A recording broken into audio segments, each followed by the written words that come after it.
Okay, here's one more, last one that does not involve any singing.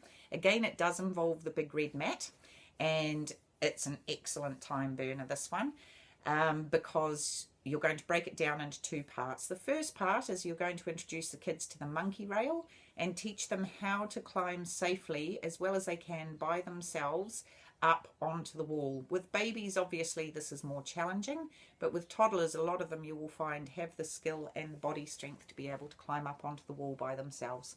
So simply with that one, you're going to get them starting off holding on with two hands on their handrail and their knees braced against the wall. They're going to pull themselves up on the handrail and put one elbow up onto the wall. Again, it's important to use elbows instead of fingers because fingers slip off. So elbows up on the wall with the help from mum's hand underneath their bum, gently going up until one knee ends up on the rail and then climb, climb, climb all the way up onto the wall.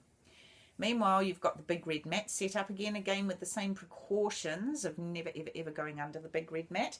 It'll be quite tempting with this one because you're going to angle the big red mat up onto the wall and use it as a slide. That creates a tunnel space through here. Really dangerous to go through there because if a kid's sitting on top, the big red mat bends and whoever's in the tunnel can get themselves trapped. So a happy reminder to everybody, please do not use the big red mat as a tunnel. That's not what it's there for. So we get the kids one at a time climbing up onto the wall, coming around to the top of the slide and sliding down the slide to Dad at the bottom. Now, as an instructor, your role in this will be assisting the children onto the top of the big red mat, and if they're still quite small, then helping them slide down the big red mat until they come to mum or dad at the bottom of it. With our tiny babies, you'll find that because they're not crawling or walking or anything yet, it's quite important to take a grip where you're holding on to the tops of their bodies and also holding on to their feet and guiding their feet down the big red mat.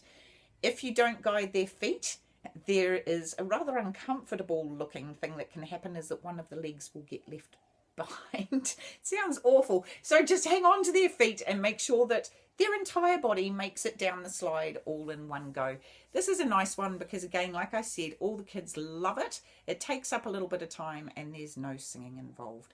So with all of those things that I've sent you through, they're all compatible with babies classes. They're all compatible with toddlers classes, and that will take up an entire half-hour lesson.